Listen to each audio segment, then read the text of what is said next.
여러분 안녕하세요. 시사승국학원 HSK 대표 강사 시원스쿨 중국어 대표 강사 최현정입니다. 자, 오늘은요. 우리 새해 첫 시험이었죠. 1월 시험을 이용해서 2월 시험을 준비하는 적중 특강을 한번 배워보도록 하겠습니다. 자, 독해 1부분부터 시작하는데요. 사실상 되게 헛소문이 많아요. 1월 시험은 쉽다면서요. 언제는 어렵다면서요. 와, 제가 십몇 년 동안 강사하면서 거의 매달 시험을 치고 있는데 저도 찾지 못한 규칙성을 찾아내는 여러분들이 있어요. 그런 거 없어요, 여러분. 그때그때 좀 다른데 1월 시험에 대해서 잠깐 평가를 하자면 작년 시험보다는 좀 전체적으로 난이도가 있는 것 같았고, 특히 쓰기 부분은 나중에 가서 제가 얘기를 할 텐데 난이도가 좀 있었어요. 그래서 전체적으로는 어쨌든 작년 후반기보다는 느낌이 살짝 올라간, 심하지 않고 살짝 올라간, 듣기 속도도 조금 빠르고 이런 느낌은 분명히 있었어요. 1월 시험 중에서 독해 일부분 한번 보실 건데요. 항상 우리가 빠지지 않아요. 경향이 바뀌는 거는 어떤 문제 유형이 확 바뀌는 것이 아니라 약간 이제 이런 문제가 좀 많이 나왔었는데 조금 다른 단어가 나온다거나 이런 부분이나 난이도가 조금 달라지는 부분이지 유형이 바뀌는 건 아니잖아요. 우리가 독해 일부분은 어쨌든 문장 분석력 문제가 전체에서 가장 중요한 것은 지금 거의 10년 가까이 변하지 않는 규칙이니까요. 항상 문장을 볼 때는 큰 호흡에서 작은 호흡으로 보라고 했어요. 항상 1번 관련사, 虽然 但是처럼 짝이 있는 것들을 먼저 체크해서 짝은 잘 맞고 있는지 아니면 여기 어울리는 뜻으로 잘 되어 있는지 확인을 하시고, 그 다음에 두 번째는 주어, 서술어, 만약에 형용사면 거기서 끝나겠죠. 동사면 목적어까지 보시면서 혹시 문장에서 이런 주요한 성분 중에 빠진 건 없는지, 그리고 또 주어와 서술어 혹은 서술어와 목적어 혹은 주어와 목적어의 호흡이 서로 잘 맞고 있는지 큰 호흡을 먼저 체크하시고, 세 번째로 큰 호흡을 이렇게 찍으면서 이런 꾸미는 말들에 어떤 표현에 문제가 있다든지 이런 것들을, 그래서 호흡 자체가 큰 호흡에서 작은 호흡으로 줄이셔야지 호흡을 탁탁탁 치면서 앞에 단어부터 요셔, 教学, 관键이런 식으로 보셔서는 절대로 승산이 없는 파트가 되겠습니다. 그래서 항상 큰 호흡에서 작은 호흡 잊지 마시고요. 자, 52번 문제를 한번 풀어볼 텐데 일단 관련사 같은 건 없으니까 우리가 큰 호흡부터 먼저 호흡을 하면서 보도록 하겠습니다. 有效教学的关键, 앞에 꾸미는 말은 효과적인 교육의 관건은 属于라고 하면 우리가 어떤 범위가 와서 어디에 속하다 라는 뜻이죠. 提高教师的教学技能和水平. 이건 전혀 범위가 아니죠. 그리고 목적어가 지금 한 단어로 되어 있거나 하지도 않아요. 목적어 호흡이 굉장히 긴데요.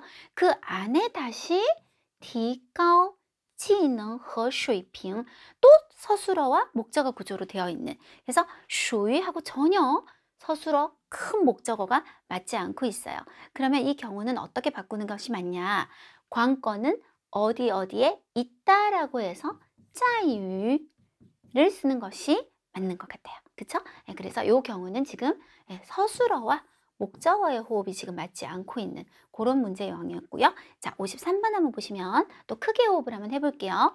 먼저 관련사는 없으니까 바로 주어 서술어 위주로 보도록 하겠습니다. 各种新发现的流行病이 주어죠.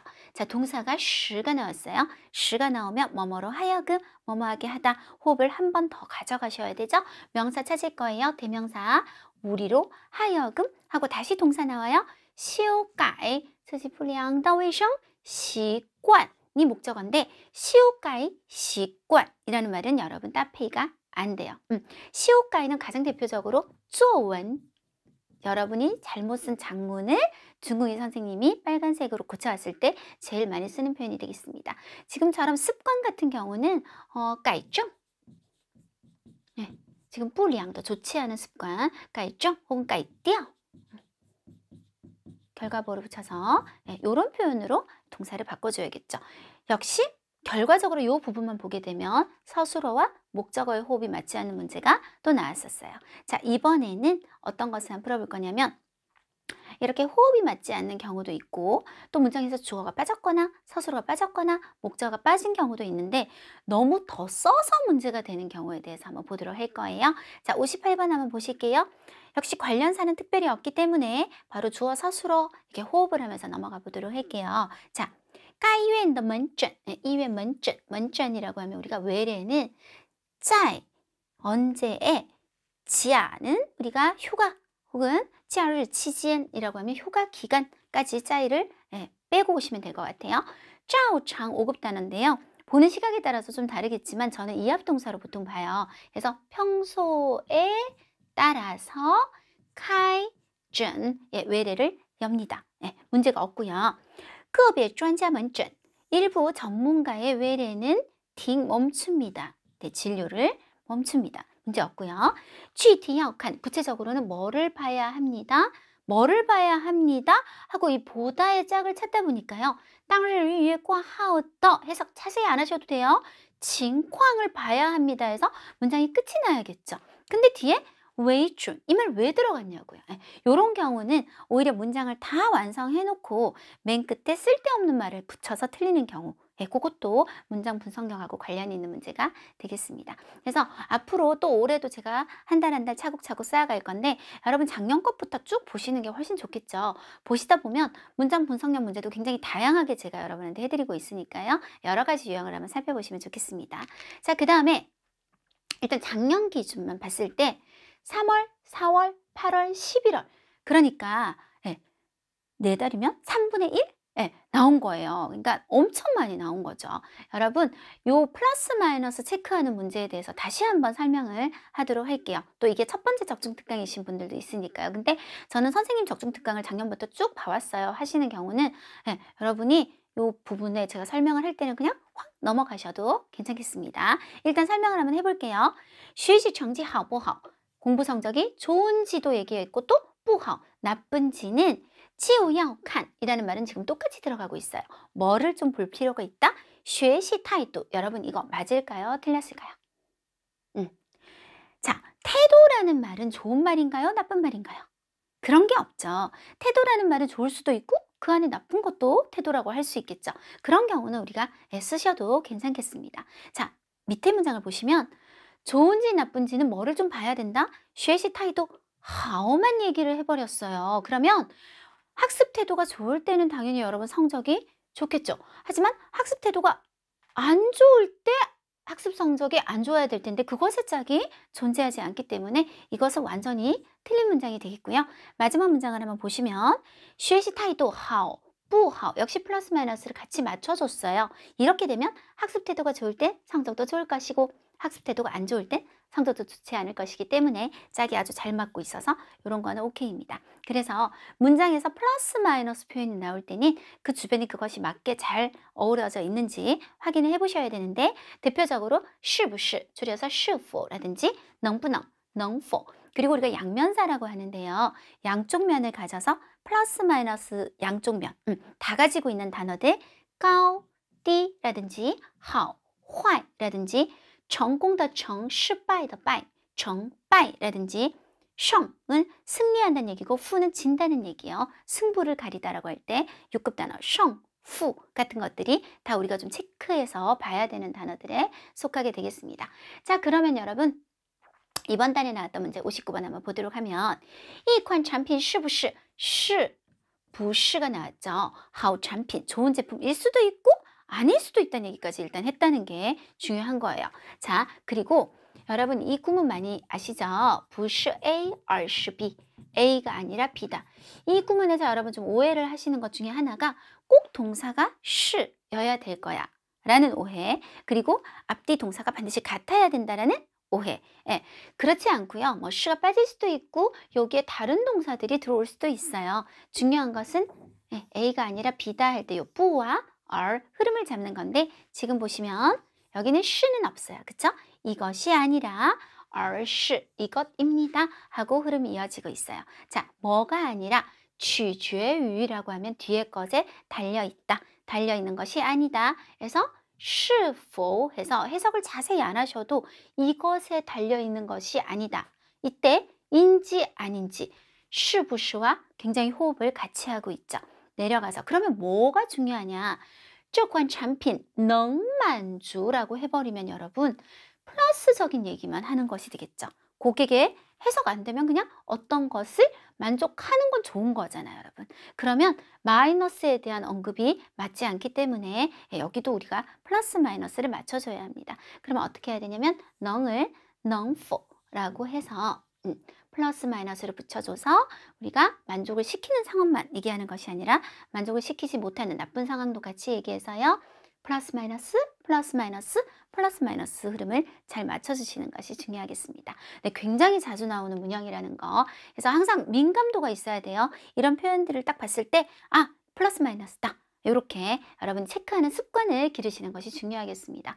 자, 독해 이 부분은요. 너무 중요한 포인트가 좀 있어서 한 2개 정도만 우리가 짚고 넘어갈 건데, 자, 지금 보면 동사 그리고绿色가 나왔어요. 이게 아마 3번째 빈칸일 거예요. 3번이라고 좀 고쳐보도록 할게요. 네, 3번째 빈칸 맞아요. 그러면 색깔이 드러나다 할 때 너무너무 많이 쓰고 우리가 따페이로 많이 외우는 것이 바로 정시엔 혹은 줄여서 정셔머셔머颜色. 이거는 여러분 너무너무 중요하기 때문에 제가 오프라인에서 강의할 때 항상 얘기하는, 그래서 아마 우리 학생들은 보자마자 아싸, 자 색깔이다 하고 바로 맞췄을 문제예요. 우리가 독해 이 부분 같은 경우는 푸실 때 하나가 너무나 확실하면 바로 답을 하셔야 됩니다. 그리고 너무 예를 들어 여기가 아니다. 그러면 이 단어를 제끼지 마시고 완전히 보기를 제껴서 더 이상 시선이 가지 않도록 하시는 게 중요해요. 자, 밑에 70번 문제, 맨 끝 문제였는데요. 지금 보면 保持思路, 2번째 단어예요.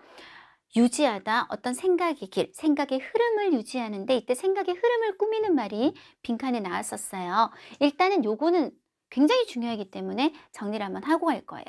칭싱, 칭시 둘 다 우리가 6급 형용사로 뜻은 사전적으로는 거의 똑같다고 봐야 되거든요. 뭔가 분명하다, 뚜렷하다, 이런 뜻인데 칭싱은 무조건 이거하고 외우시는 거예요.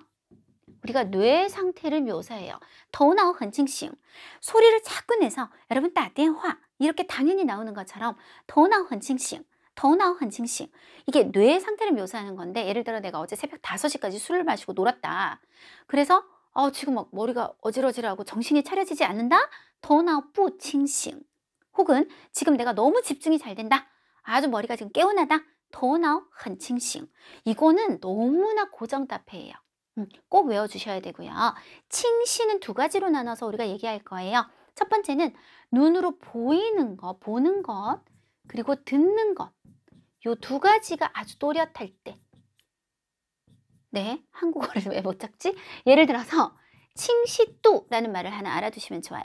예를 들어 우리 TV 해상도라고 하는 거 맞죠? 네, 해상도라고 하는 말을 중국말로는 칭시도라고 해요. 내가 보이는 정도가 얼마나 또렷하게 잘 보이는지를 얘기하는 거죠.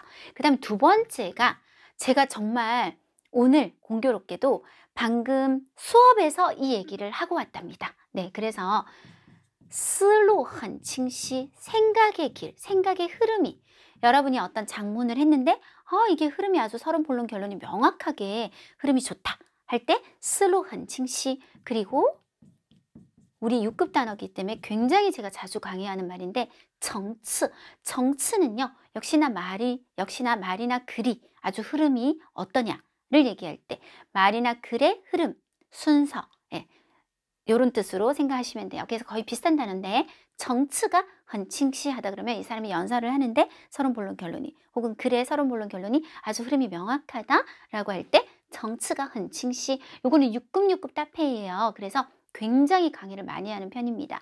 네, 역시 스루가 나오면서 칭시더 스루 요거 알아두셨어야 되고요. 이왕 나온 김에 쪼미도 조금 얘기를 할게요. 쪼미 같은 경우는 우리가 보통 주도 면밀하다, 세밀하다 이렇게 보통 얘기를 하는데 요거는 6급이고 우리가 5급 단어가 또 하나 있어요. 같이 한번 배워보도록 하는데 요렇게 세밀한 지화, 계획이라고 할 때 아주 주도 면밀하고 세밀한 거랑요.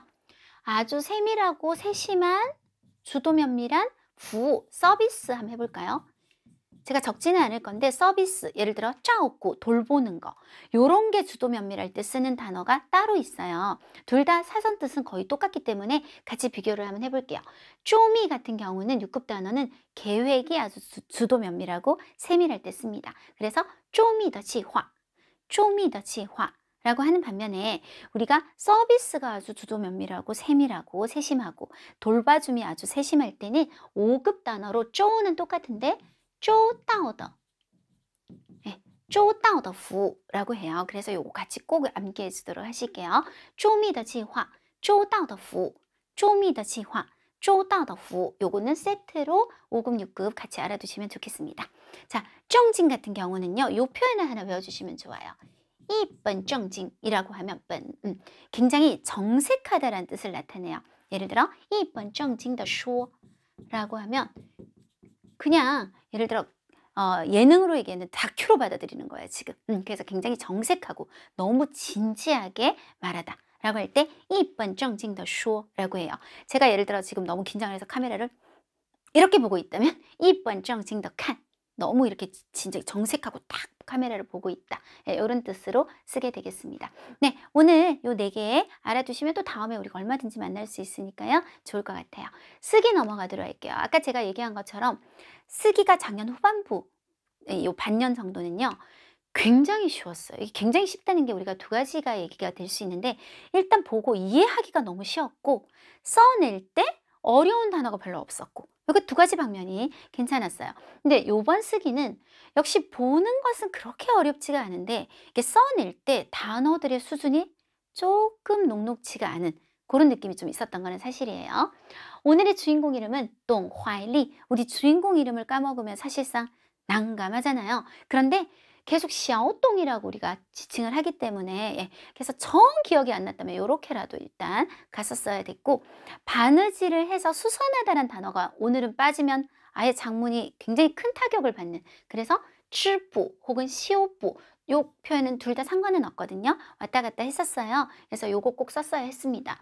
총 7단락이다 라고 했죠. 자, 그러면 우리가 뭐라 그랬냐면 작년에도 똑같은 얘기고 뭐 올해도 똑같은 얘기를 지금 할 건데 작년에 보면 제일 많을 때는 12단락 이렇게 있었어요. 우리가 천자의 글을 400자로 줄이는 40%의 요약 쓰기를 하는 거잖아요. 요약 쓰기를 하면 단락이 7개씩 이렇게가 필요가 없어요. 원래 단락이 많이 줄어드는 내용들이 또 생기고 하다 보면 좀 비슷한 것끼리는 다시 재분배를 해서 우리가 좀 묶어야 되는데 보통 일반적으로 가장 많이 나오는 게 4개에서 5개 단락이라고 생각하시면 됩니다. 예, 특히 12단락 이런 거는 그대로 지키시면 큰일 나요. 그러면 원고지가 뭐 좀 쓰려고 하면 또 단락이 바뀌고 이러면 원고지 부족하고 글자 수는 별로 없고 이런 상황이 되어버리기 때문에 네, 4개에서 5개 오늘도 한 요 정도에 맞출 겁니다. 자, 항상 해왔던 얘기 역시 저는 이거 이제 많이 봤어요. 패스하시고요. 처음 보시는 분들은 한번 들어보도록 하실게요. 단순히 단락별 요약이 아니다. 이게 진짜 그렇게 배우시는 분들이 있더라고요. 1번 단락, 2번 단락 우리가 번호를 붙였을 때 단락별로 무조건 40%를 뽑아내시는 분들이 있어요. 그런 다음에 쫙 연결하면 좋은 쓰기가, 요약 쓰기가 나오냐? 절대 그렇지 않죠.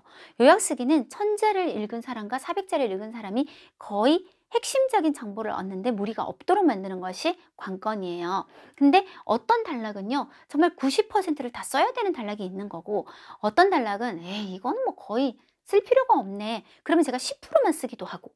그리고 작년 거 한번 쭉 보시면 알 텐데요. 12개, 11개 이렇게 단락이 있을 때 일어난 사건들은 아예 안 쓰기도 해요. 아예 이 단락은 그냥 뺄게요. 약간 삽입 단락이에요. 이렇게 하고 넘어가기도 했었거든요. 그렇기 때문에 여러분이 상황을 봐서 전체 내용의 균형을 딱 잡고 판단을 하는 것이지 이거를 우리가 무조건 40%, 40%, 40% 이거는 말도 안 되는 거예요. 아시겠죠? 네. 자, 그 다음에 2번. 중복되는 내용이나 뒤의 내용을 통해 유추할 수 있는 내용은 당연히 패스해 주셔야 될 거예요. 그 다음에 3번. 이거를 말을 해놓고 좀 더 설명이 들어가는 경우가 있어요. 예를 들어서 그것도 상황 따라 좀 다르긴 한데 이 사람은 참 선량하고 남돕기를 좋아했다 라고 하고 뒤에 어느 날 누가 찾아왔는데 그 사람을 이렇게까지 도와주었다 하는 내용이 하나 더 나온다면 그거는 이제 빼야 되는 상황이 대부분이다 라는 얘기가 되겠고요. 자, 대사, 인칭 대사, 사람을 지칭하거나 지시대사 사용에 굉장히 주의해 주셔야 되는데요. 자, 2가지 얘기를 좀 할게요. 먼저 이 글에서 주인공이 워로 서술이 되고 있는 경우가 있어요. 1인칭 시점으로. 그거를 여러분이 요약할 때도 절대 바꾸면 안 돼요. 이게 나는 어릴 때 이러이런 배경을 자랐다. 이런 어떤 1인칭 시점으로 서술을 해가는 글을 요약할 때 내 마음대로 나는 이 글을 한번 읽은 사람이잖아요. 그러니까 읽었기 때문에 타로 바꾼다거나 이런 일이 절대로 생겨서는 안 돼요. 네, 그런 인칭에 대한 얘기도 있고요. 지금 여기서 또 얘기하는 거는 특히 직접화법이 간접화법으로 오늘은 그런 일이 없어요. 근데 지난해까지는 정말 대화가 많이 나왔어요. 당장 다음 달도 대화가 나올 가능성이 굉장히 농후해요. 이게 직접화법이라는 건 정말 이제 큰 따옴표를 쳐서 말을 하는 건데 우리가 이 인물이 한 말을 그대로 쓸 수는 없잖아요. 줄여야 된단 말이에요. 특히 줄일 때 이렇게 줄이는 경우도 있어요. 그는 말했다. 내가 정말 너한테 너무 잘못한 것 같고 나는 그런 뜻이 아니라 그날 너무 내가 좀 짜증이 많이 나서 뭐 어쩌고 저쩌고. 그럼 우리가 줄일 때는 그가 나에게 사과했다. 이렇게 서술로 바꿔버리는 경우도 있어요. 그런 경우에 워 같은 것들이 직접 이게 빠진 상태에서 간접화법으로 갈 때는 워가 아닐 수도 있겠죠. 아마 여러분 영어에서 직접화법, 간접화법 이런 거 해보셨을 거예요. 그래서 오늘은 거의 없어요. 오늘은 하나 아주 간단하게 보여드릴 건데 그런 거 연습하는 거는 작년 거를 조금 보시면 굉장히 연습이 잘 되어 있을 거예요. 그리고 지시대사라는 거는 이제 쭈 같은 건데 원래 쭈라는 것은 요 바로 앞에 내용을 뭉뚱거려서 우리가 쭈 라고 하잖아요. 근데 내가 이거를 만약에 요약 쓰기에서 안 썼어요. 근데 쭈는 쓴다든지 이런 것들을 조심하라는 얘기가 되겠습니다. 자, 조금 더 좋게는 이제 연결이 우리가 이 내용 다음에 갑자기 다음 내용으로 이거를 썼다. 그러면 약간 갑툭튀라 그러죠. 갑자기 툭 튀어나오는 느낌이 들 수 있을 때는 뭔가 그래서 그러나 이런 것들로 부드럽게 연결까지 조금 신경을 써달라는 얘기가 되겠습니다. 자, 지금 이 사람이 실제 인물이고요. 예, 요 글은 바이토에서 찾으면 거의 비슷하게 또 찾아낼 수도 있는 글이기도 했어요. 그래서 지금 보면 길거리에 앉아서 바느질을 하고 있는데 어떤 이야기였는지 한번 한국어로 빠르게 볼 겁니다. 아까 말한 것처럼 전체 균형을 잡아야 되기 때문에 전체 내용을 제가 아무것도 안 하고 한국어만 한번 빠르게 읽어보도록 할게요. 한국어니까 빠르게 넘어가도록 하겠습니다. 단 한 가지만 좀 말씀을 드리면 해석은 될 수 있으면 중국어 해석을 좀 어색하더라도 직역에 가깝게 했다는 부분만 조금 감안해 주세요. 자연스러움보다는 직접적인 것을 추구했다. 항저우의 안로라는 길에 한 백화점 입구에는 종종 한 젊은이가 한 검은색의 큰 가방을 지키면서 고개를 숙이고 옷과 일상용품을 꿰매고 있는데 그 이름은 또 화일리이다. 방금 요 사진처럼 이렇게요. 검은색 가방은 못 찾았어요, 제가. 샤오동의 수선 솜씨는 어머니에게 배운 것이었다. 예, 한 문장 끝났고 어머니는 사람들에게 옷을 수선해주는 것으로 생계를 꾸려나갔는데 솜씨가 뛰어나기 때문에 항저우에서는 조금 유명세가 있었다. 그 다음 2번 달라. 샤오동은 원래 일찍이 옷 공장에서 실습생을 한 적이 있고 상점에 가서 구매 상담원을 한 적도 있고 또한 시험삼아 작은 장사를 한 적도 있었지만 그러나 모두 꾸준히 해나가지 못했다. 막막하던 무렵 그는 갑자기 이렇게 생각했는데 어머니가 항저우 상업가에서 사람들에게 바느질 수선을 하고 장사가 번창하는데 옷 공장에 들어간 적이 있는 자신이 옷 공장 아까 있었잖아요. 왜 어머니를 따라 바느질을 배우지 않는 걸까? 내가 배워야겠다. 그는 아무리 눈에 띄지 않는 작은 직업이라도 최고의 수준으로 해내기만 하면 마찬가지로 빛을 발할 것이라고 굳게 믿었다. 3번 단락입니다. 그래서 샤오동은 어머니의 지도하에 2달간 바늘에 실을 꿰고 정밀하게 수선하는 것을 열심히 연습한 후 예나눌라란 아까 그 길에서 일을 이어가기 시작했다. 같이 일하기 시작했다. 진정으로 사람들에게 옷을 수선하기 시작한 후 샤오동은 그제서야 어머니의 20년간의 고생을 체험으로 깨닫게 되었다. 가게를 새낼 돈이 없었기 때문에 기온이 높게는 38도에 이르는 무더운 거리에서 모자 2사람은 길거리 전복 문 앞에 계단에 앉아서 수선을 하면서 일감을 기다렸다. 땀이 손님의 옷 위에 떨어진 것을 방지하기 위해서 그들은 또한 반드시 끊임없이 목 위에 수건을 사용해서 얼굴을 닦아야 했다. 네, 4번 단락입니다. 더위가 심하든 추위가 심하든 비, 눈, 바람, 서리에 관계없이 샤오동은 어머니와 마찬가지로 매일 꾸준하게 노점에 나왔다.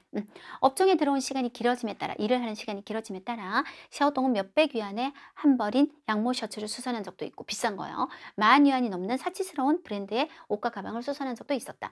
샤오동이 말하기 어떤 손님이 가져온 명품 옷은 단지 작은 구멍이 났을 뿐인데 만약 그들 같은 이런 바느질공이 없으면 손님은 아마도 그것들을 버릴 계획이었을 것이다. 그러나 정성을 들인 수선을 거친 후 가격이 싸지 않은 옷이 보기에 몰라보게 달라졌고 이것은 그로 하여금 자기 일의 의의와 가치를 느끼게 해주었다. 네, 그 다음 5번 단락은 좀 길어서 2번으로 나눠 가도록 할게요. 몇 년 후에 큰 돈벌이가 명성을 듣고 샤오동을 찾아왔다. 한 대 오픈형 스포츠카의 차 덮개에 몇 개 구멍이 났는데 전체 차 덮개를 바꾸려면 85만 위안. 한번 계산해 보실게요. 엄청나겠죠. 뭐 필요했다. 차주는 비싼 것이 싫어서 사람에게 수선해 달라고 부탁하고 싶었는데 그러나 이 고난도의 일을 감히 받으려고 하는 사람이 전혀 전혀 없었다. 차주는 여러 사람을 거쳐 샤오동에게 연락을 했고 또한 사실 85에 비하면 만은 너무 작긴 한데 이것 자체도 굉장히 큰 돈이니까요. 10,000위안의 사례금을 주겠다고 약속했다. 계속 5번 단락이에요. 그래서 샤오동과 어머니는 차주 집에 착오로 와서 차 두께를 수선하기 시작했다. 그는 우선 3, 4 종류의 굵기가 다른 검은 실을, 보통 검은색이잖아요. 그죠? 검은 실을 갖추었고 그리고 차 덮개 천의 결을 자세하게 연구하여 차 덮개 본래의 가로, 세로, 선에 근거하여 한 올 한 올, 한 바늘 한 실 왔다 갔다 수선했다. 차 덮개는 고정된 것이어서 모자 2사람은 작은 나무 의자 위에 올라서서 차 위에 엎드려서 수선할 수밖에 없었다. 한 바늘 한 실 매우 쉽지 않았다. 수선이 끝나자 차주는 놀라고 기뻐하며 말했다. 그야말로 손상전과 완전히 같아요. 당신들은 너무 대단해요. 네, 6번 단락입니다. 사치품을 수선하는 것을 제외하고도 샤오동은 손님을 도와 추억도 수선해 주었다. 이게 무슨 말이냐? 2018년 그는 한 노인을 도와 한 벌에 100년이 넘는 역사가 있는 치파오를 복원했다.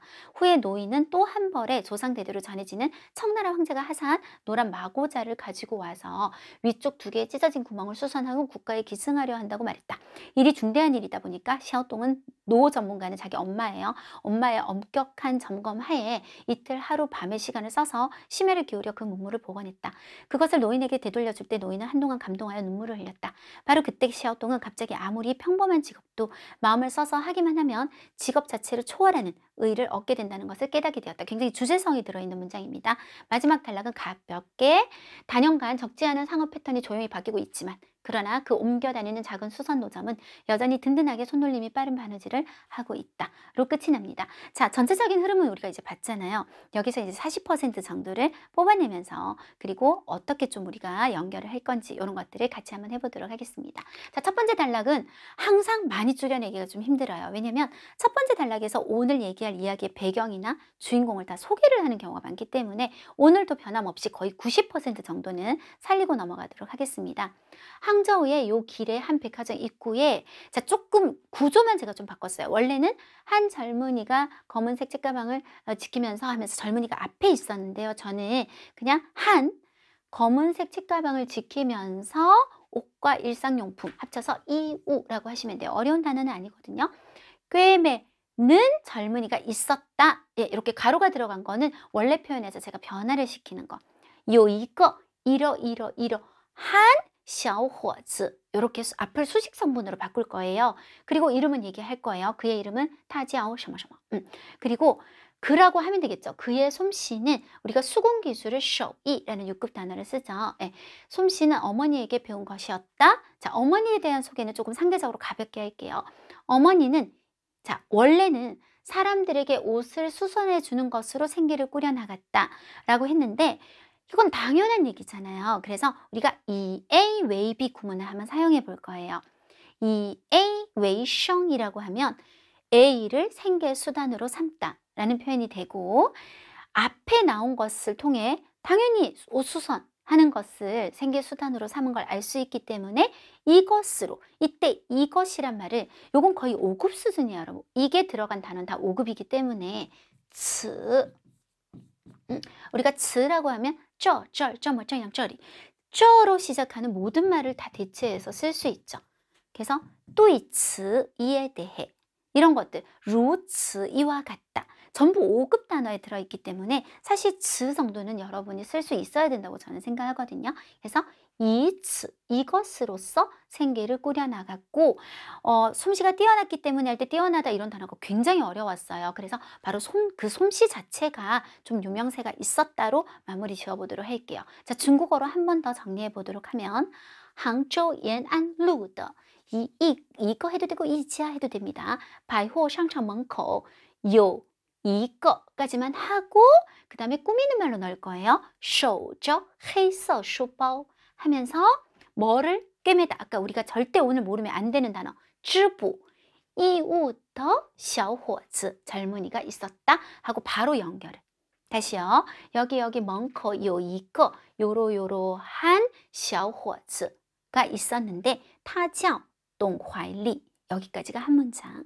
그리고 他的手艺는 是和母亲学的 어머니와 배운 것이었고 사실 문장이 이렇게 잘릴 필요가 별로 없을 것 같아요. 쉼표 찍고 母亲以此为生 이라고 넘어가시면 되는 거예요. 어머니는 이로써 생계수단으로 삼아서 手艺小有名气 이건 똑같아요. 조금 유명세가 있었다 라고 해서 내용 자체는 거의 썼지만 표현으로 좀 많이 줄여주는 식으로 이렇게 넘어가도록 하고요. 많이 줄이지는 보통 못하는 게 1번 단락이에요.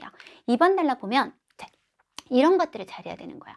시어동은 원래 이것도 했었죠? 이것도 했었죠? 이것도 했었죠? 세 가지가 나와요. 그걸 우리가 줄여서 각종 일을 시험 삼아 해본 적이 있었다라고 넘어가시면 돼요. 또한 그러나 모두 꾸준히 해나가지 못했다까지는 그대로 가실 거예요.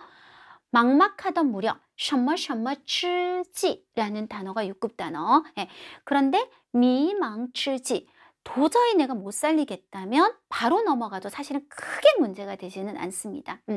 그는 갑자기 생각했는데 아니고 뭐라고 할 거냐면 딱 진짜 하고 싶은 말 어머니를 따라 바느질을 배우겠다고 새롭게 그냥 제가 결심했다. 요렇게 줄여버릴 거예요. 자, 한번 연결해 보도록 할까요? 굉장히 내용이 한 25%? 30%로 줄 거예요. 앞에 1번 단락은 많이 썼지만 여기는 그렇게 많이 쓸 게 없다는 얘기예요. 小董原来尝试 6급 단어 尝试过 시도를 해본 적이 있어요. 各种工作 但 그러나 또 没坚持下去 꾸준히 해나가지 못했다. 迷茫之际 쓰시면 좋겠지만 못 쓴다면 他忽然决心 그는 갑자기 결심했다. 뭐 하겠다고? 跟着妈妈 혹은 跟着母亲 전체적으로 이 글은 마마라는 말을 쓰지는 않아요. 무친이라고 씁니다. 跟着母亲学 뭐를 배워요? 做 하는 것을 针线活 잘 보시면 침은 바늘을 얘기하고 시에는 실을 얘기해요. 针线活 합쳐서 바느질이란 뜻이거든요. 그래서 다시 他忽然决心跟着母亲学做针线活 하면 기본적인 얘기는 다 들어간 게 되는 거예요. 여러 가지 일을 했지만 꾸준히 못하고 있어서 막막할 때 결심했다. 바느질을 배우겠다고. 요게 가장 기본이죠. 네, 요렇게 넘어가시면 너무 좋을 것 같아요. 3번 단락입니다. 그래서 샤오동은 당연히 쓸데없는 말들인 거예요. 왜냐면 엄마한테 배운다고 했잖아요. 방금. 또 어머니의 지도하에 하지 마시고요. 2달간 당연히 바느질을 배울 거니까 열심히 연습한 후 그 길에서 일을 이어받기 시작했다가 아니라 우리는 문장이 짧기 때문에 쉼표로 이제 넘어가겠다는 뜻이에요. 그제서야 어머니의 이 20년간의 고생을 체험으로 깨닫다. 사실 별단어 아니에요. 티회, 몸을 통해서 배우다 라는 뜻으로 우리 5급 단어인데요. 티회 따올러 누구누구더 지엔신이라고 원래 글에 나오는데 우리가 신고 이렇게 바꾸면 더 쉬워지겠죠? 어머니의 고생을 깨닫게 되었다. 가게를 세낼 돈이 없었기 때문에 요거 제가 앞에서도 한번 얘기한 적이 있는데 우리가 뭔가 비싸고 돈이 없어서 경제적인 여력이 안 돼서 뭘 못할 때는 가능보어 지를 이용하시면 된다고 했었어요. 예를 들어 제가 뚱뚱해서 이 옷을 지금 못 입는다. 그러면穿不下안 내려가 이렇게 되지만 이 옷이 뭐 명품인 거예요. 그래서 뭐 2천만 원짜리라서 나는 저거 돈 없어서 못 입겠는데 할 때는 穿不起 돈 없어서 못 산다, 말부치. 그래서 지금 같은 경우는 우리가 세내다는 표현을 써서 쭈부치먼디이라고 할 거예요. 가게를 세낼 돈이 없었기 때문에. 자, 그 다음 이런 상세한 거, 뭐 38도 그게 중요한 게 아니라요. 무더운 거리에서 모자 두 사람은 길거리에 앉아서 바로 어떤 점포 문 앞 그런 너무 세밀한 묘사는 아까 제가 다 패스. 길거리에 앉아서 이비엔 수선하고 이비엔 일감을 기다렸다.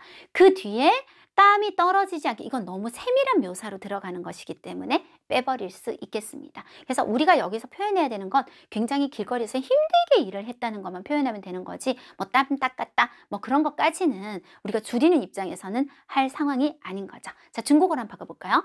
于是小董 아주 열심히 연습하다 苦练了2个月后2个月后在延安路에서 일을 이어봤다. 接起了活 했고 才体会到 그제서야 느낀 거예요. 뭐를?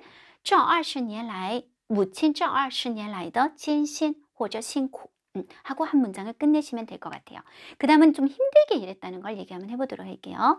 因为 뭐 때문에? 住不起门店 하면 이미 돈이 없어서라는 뜻이 들어가요. 住不起门店 짜 어디에서 아주 덥다를 炎夏라는 표현을 썼었어요. 炎夏街头에서 母子两个人坐在 어디에 앉았냐면 街边 길거리 가쪽에 앉아서 一边 支부 해도 되고 休부 하셔도 돼요. 支부 一边等会儿 예, 等会儿 일감을 기다렸다 라고 표현하시면 기본적인 거 충분히 연결성 좋게 끝낼 수 있겠습니다. 네 번째 단락입니다. 네 번째 단락에서 또 앞에 보시면 더위가 심하다. 이거는 결국은 어떤 얘기를 하기 위해서인가요? 샤오동이 이번에는 꾸준하게 포기하지 않고 매일 노점에 나왔다는 걸 표현하시면 되고, 제가 앞에 그러나라는 연결을 넣은 거는 우리가 앞에 3번 단락에서 굉장히 힘들게 일을 해도 그러나 포기하지 않았다는 연결이 괜찮아 보여서예요. 그러나 샤오동은 매일 꾸준하게 포기하지 않고 이번에는 나왔고, 시간이 점차 길어짐에 따라 샤오동은, 자 보시면 이 얘기는 뭘 묘사하고 있어요? 굉장히 비싼 것들을 이제 수선하기 시작했다는 거잖아요. 그래서 뭐를 수선한 적이 있었다? 매우 비싼이란 말을 넣을 거예요. 대신 옷과 가방을 수선한 적도 있었다. 네, 이렇게 들어가시면 될 것 같아요. 자, 샤오동이 말하길 뭐라고 말했냐면, 이건 원래 간접화법으로 되어 있었어요.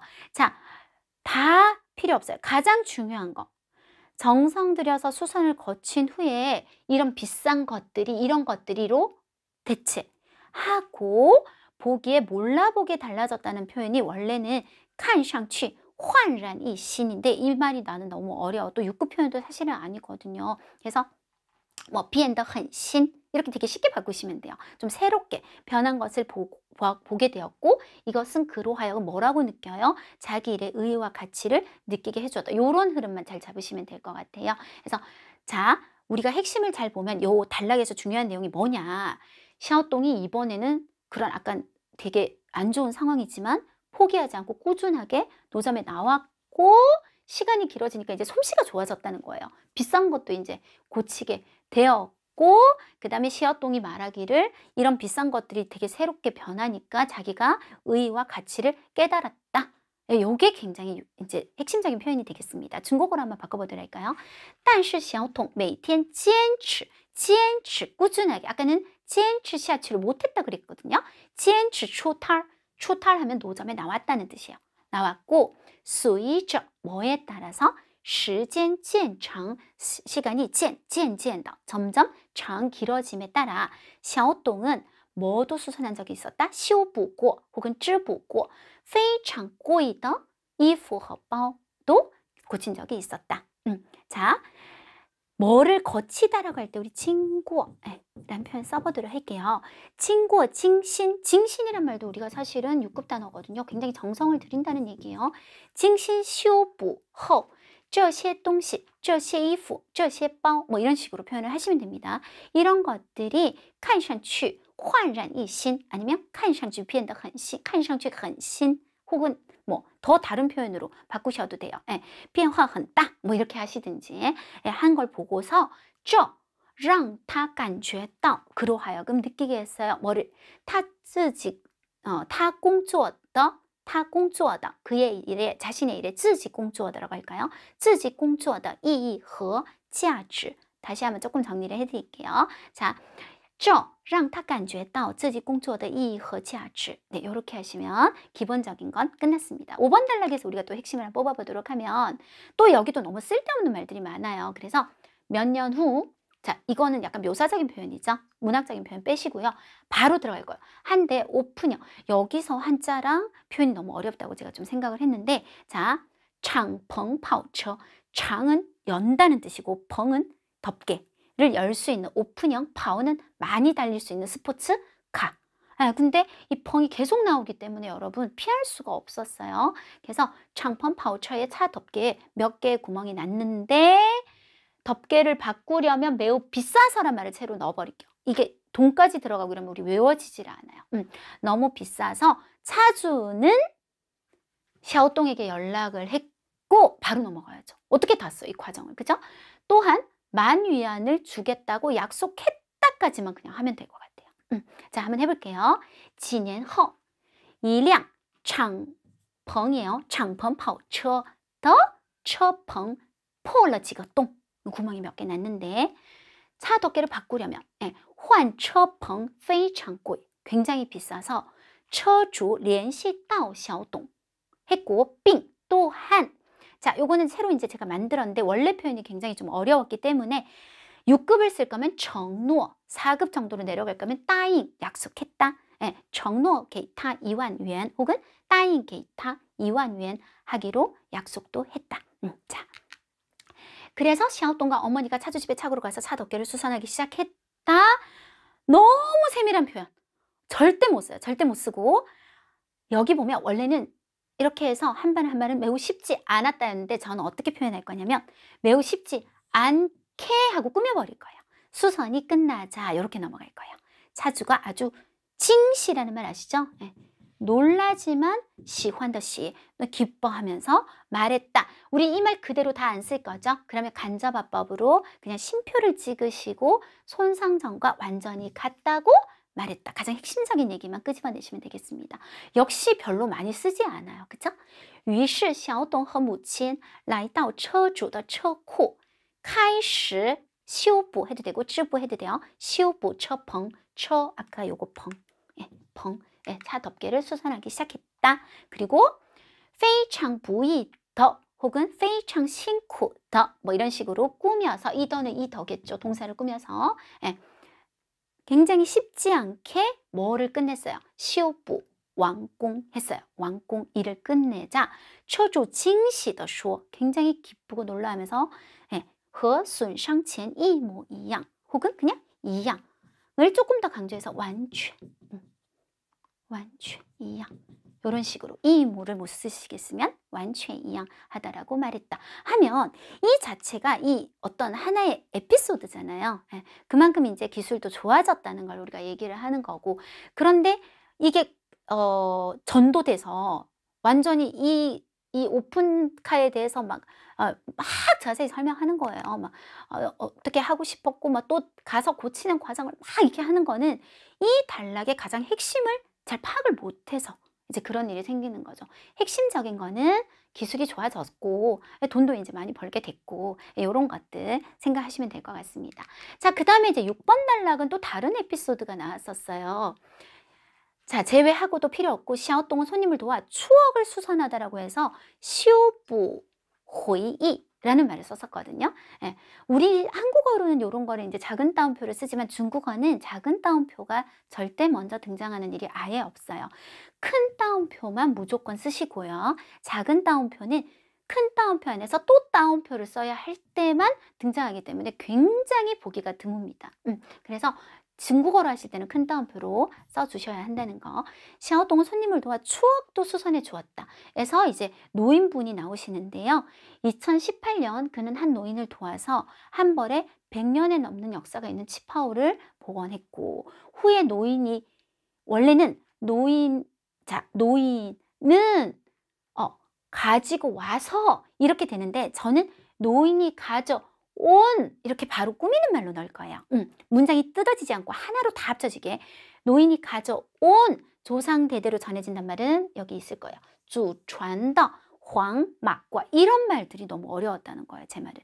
작년 후반기에는 이런 것들이 없었거든요. 근데 뭔가 되게 이걸 설명하기 위해서 해야 되는 말들이 너무 좀 단어가 어려웠다는 거죠. 아까 오픈카도 마찬가지고. 그래서 제가 좀 생각할 때는 난이도가 좀 있었다, 어렵지 않았을까라는 생각이 들었습니다. 그래서 노인이 가져온 祖传的 조상대대로 전해지는 이것까지 다 적으려면 너무 우리가 단어가 어려워져가지고요. 네, 그래서 전해지는 황마과 를 심혈을 기울여 아까 징신 똑같아요. 복원했다. 이거를 서술어로 잡고 그리고 마고자를 오 하고 연결을 해서 끝내버릴 거예요.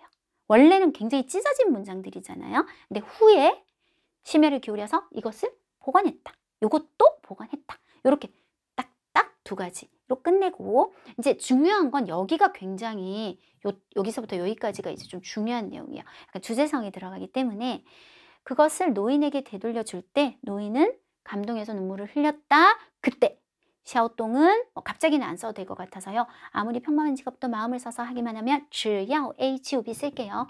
뭐뭐 하기만 하면 뭐뭐 하다. 네, 직업 자체를 초월하는 의의를 얻게 된다는 것을 意识到 의식하게 되었다, 깨닫게 되었다. 요거는 이제 우리가 잘 신경 써서 써보도록 할게요. 이때 자, 이 말을 잘 보시고요. 다시 앞으로 조금 돌아가 보실게요. 네, 제가 아까 여기를 안 썼어요. 이것도 언뜻 보면 되게 중요하지 않나요? 그는 아무리 눈에 띄지 않는 작은 직업이라도 최고의 수준을 해내기만 하면 마찬가지로 빛을 발할 것이라 굳게 믿었다. 왜 안 썼을까요? 방금 거기에 주제가 나와요. 결국 같은 말이에요.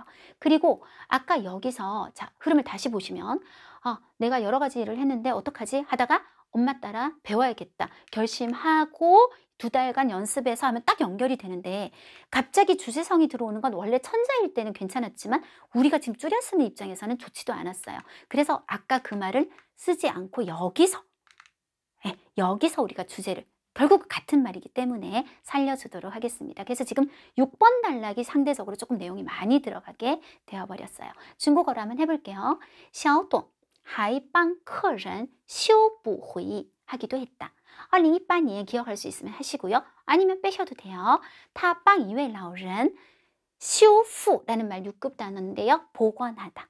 6급 단어 修复过一件上百年历史有上百年历史的旗袍 旗袍도 6급 단어죠.旗袍로 복원했고 后来 후에 자 이제 우리는 이걸 먼저 써야 돼요. 중국어는 동사를 먼저 써야 되니까 精心 요 하나 쓸게요. 또 요거 제가 넣었어요. 요 精心修复过修复了 할까요? 修复了 요거 쓸게요.修补안 하고 修复로 갈게요. 修复了 하고 노인이 가져오느로 갈게요. 老人拿来的 조상대대로 전해지는 祖传的黄马褂 요렇게 하면 이만큼이 확 줄어질 수 있어요. 后来又修复过修复了 죄송해요. 后来又修复了老人拿来的祖传的黄马褂 요렇게 하시면 되겠습니다. 그것을 把它交还给老人时 노인에게 되돌려줄 때 老人 한동안 필요 없으니까 감동해서 感动落泪 했다. 那时 자 여기서부터는 조금 우리가 잘 기억해야 돼요. 小董은 주어예요. 깨닫게 되었다. 意识到 그리고 요 나머지 중간이 다 목적어 역할을 할 거예요. 자 아무리 평범한 직업도 在平常的职业 뭐 하기만 하면 只要用心去做 마음을 써서 하기만 하면 就会获得 뭐를 얻을 수 있다? 직업 자체를 초월하는 超越职业本身的意义 한다는 것을 아까 우리 동사는 썼잖아요. 意识到 제가 이제 한국어 빼고 중국어로 한번 쫙 하고 넘어가겠습니다. 那时小董意识到在平常的职业只要用心去做就会获得超越职业本身的意义 네, 이렇게 하시면 되겠습니다. 자 마지막은요. 단연간 또년라이 이거는 빼고 이 사람들 얘기만 하면 되는 거 아닌가요? 그래서 나그 옮겨 다닌다 리우동 왜냐면 이 사람들은 가게가 없잖아요. 길거리에서 하잖아요. 옮겨 다니는 작은 수선도점 샤오 그리고 쯔부탈 하시면 됩니다. 샤오 쯔부탈 여전히 이란 짜이 짜이는 뭐 많은 중이다. 타타시시였는데 뭐 중첩하기 싫으시면 타시더 아주 든든하게 그리고 이 표현을 다른 걸로 바꾸기는 굉장히 힘들었을 거예요. 원래 이제 쓰는 표현인데 飞 날아다니는 바늘과 걸어다니는 실 이란 말은 손놀림이 아주 빠르게 바느질을 한다는 뜻인데 이걸 여러분이 다른 표현으로 바꾸기는 힘들어요. 요건 기억했다가 쓰시고 워낙 한자가 지금 쉽고 별로 어려운 글자가 없기 때문에 그대로 사용해 보도록 하겠습니다. 그래야 이게 끝나지 아니면 다른 걸로 해서 끝내기는 굉장히 애매하거든요. 多年来那个그流动的 옮겨 다니는 小织布摊儿主织布摊儿依然在踏踏实实的飞针走线 하고 문장이 끝나시면 이렇게 해서 우리가 40%를 뽑아내는 과정을 해봤습니다. 자, 우리 단락을 그럼 이제 다시 재분배로 한번 해보도록 할까요? 단락은 1번 단락은 일단 소개가 나오는 곳이기 때문에 하나 뽑을 거예요. 그래서 동활리를 소개하고 엄마도 잠깐 소개를 해준 부분이고요. 2번에서 4번이 쫙 과정이 뭐냐면 여러 가지 일을 했지만 안 될 때 엄마한테 배워야겠다. 그래서 열심히 연습을 해서 함께 일하게 됐다까지 2, 3, 4를 2번 단락에 넣고 이제 에피소드 2개 3번 단락에 아까 5번 단락 스포츠카 고친 거 4번 단락에 아까 6번 단락 노인 이야기 그리고 마지막 거 짧은 거 지금도 여전히 열심히 하고 있다 5번 단락 이렇게 빼도록 할게요. 이게 원래 바이두에서 제목이 있어요. 一针一线 바느질 하나하나도 能织出 다 만들어낼 수 있다. 精彩人生, 멋진 인생을. 근데 우리가 이거를 생각해내기는 너무 힘들잖아요. 그래서 그냥 小董的织布摊儿, 小董의 바느질 노점. 이런 식으로 가시면 될 것 같습니다. 자, 이번 적중특강도요. 우리 최현정 사단의 세 분의 선생님이 함께 같이 열심히 준비해서 여러분한테 전달해 드렸습니다. 자, 이제 겨우 이제 두 번째 시험이잖아요. 올해 들어서 1월 시험이 처음이었기 때문에 되게 관심이 많으셨을 거예요. 그래서 1월 시험에 대해서 간단하게 여러분한테 전달해 드렸고요. 그리고 2월 시험에 대해서 대비도 한번 같이 해봤습니다. 이게 적중특강이 사실 새해가 바뀌는 게 나이를 먹는다는 거 말고는 우리가 HSK에서 크게 어떤 의미가 있나요? 어차피 시험은 계속 연결되고 있는 거잖아요. 그래서 이제 올해부터 열심히 봐야겠다가 아니라 요 지난 것들 것까지 계속 챙겨보시면 보실수록 뭔가 같은 얘기가 반복이 될수록 또 여러분한테 몸에 익게 되고, 그래서 시험에서 그게 눈에 띄게 되고 하는 거니까요. 제가 적중특강 정말 열심히 준비해서 찍는데 이거 무료로는 좀 솔직히 너무 좋다 이런 생각을 합니다. 그래서 여러분들이 이거 찾아서 잘 보시면 정말 많이 도움된다고들 저한테 막 연락 오고 하니까요. 잘 챙겨서 보시고 또 새로운 마음으로 우리 HSK 끝까지 한번 도전해 보도록 하겠습니다. 수고하셨습니다.